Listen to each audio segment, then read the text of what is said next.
Hey everybody, what's up? I'm doing a little walk around video. It's AJ here. I got a Sportsman 450 Utility Edition. Pretty cool little rig. This is Polaris's utility version of the 450. So it's a little bit pricier than the base model, but it comes with a few nice things. It's got the steel racking all the way around. Yes, the front end has still got the clamshell design, so you can get inside of there should you need to. And it still has some storage up front. We like that. It's pretty deep actually. It's got some nice little areas you can put stuff in. Plugs down on the bottom for draining out water and whatnot, but it's purposeful and works good. But it's got the steel top to it. Out back, you got full steel rack, lots of tie down points. You can actually put a 5-gallon pail here. You can see where we've had one, and it fits in quite nice. Then you can strap it down over the top and whatnot. Works pretty good. I like the utility edition. It does have your typical Polaris, what do they call it, NS 388 tires on it. Nothing wrong with that. They work good.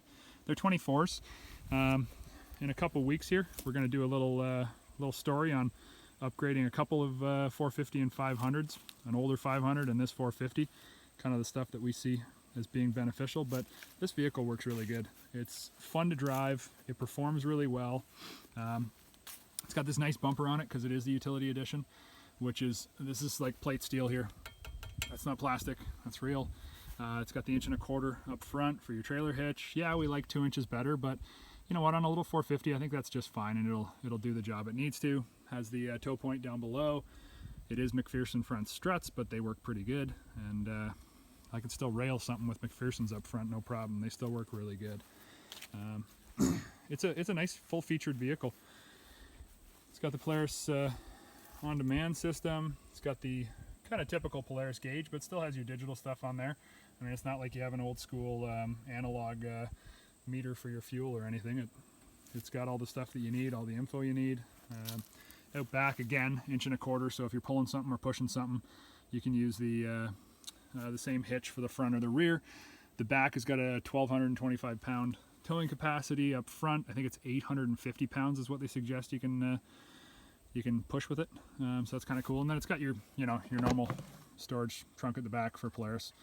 It's got a water seal on it, and it stays pretty tight. Unless you get really, really swampy, it does a pretty good job. It is steel rims, and that's not really a big deal because it's a utility version. I mean, they sell a package that's got nicer rims on it, but in a couple weeks we're going to show you what we think about changing that stuff up and doing something a little bit different. But this vehicle is really nice. I mean, for the price they're charging for these things, even the base model without the steel racks and just the plastic stuff, you can ride this all weekend long. You can work it all week long. You can tow stuff. You can haul stuff around the yard, around the farm. You can go out on the trail and have a really great time. Go for a good ride with the buddies. The suspension is very, very capable, and it'll do what it's supposed to.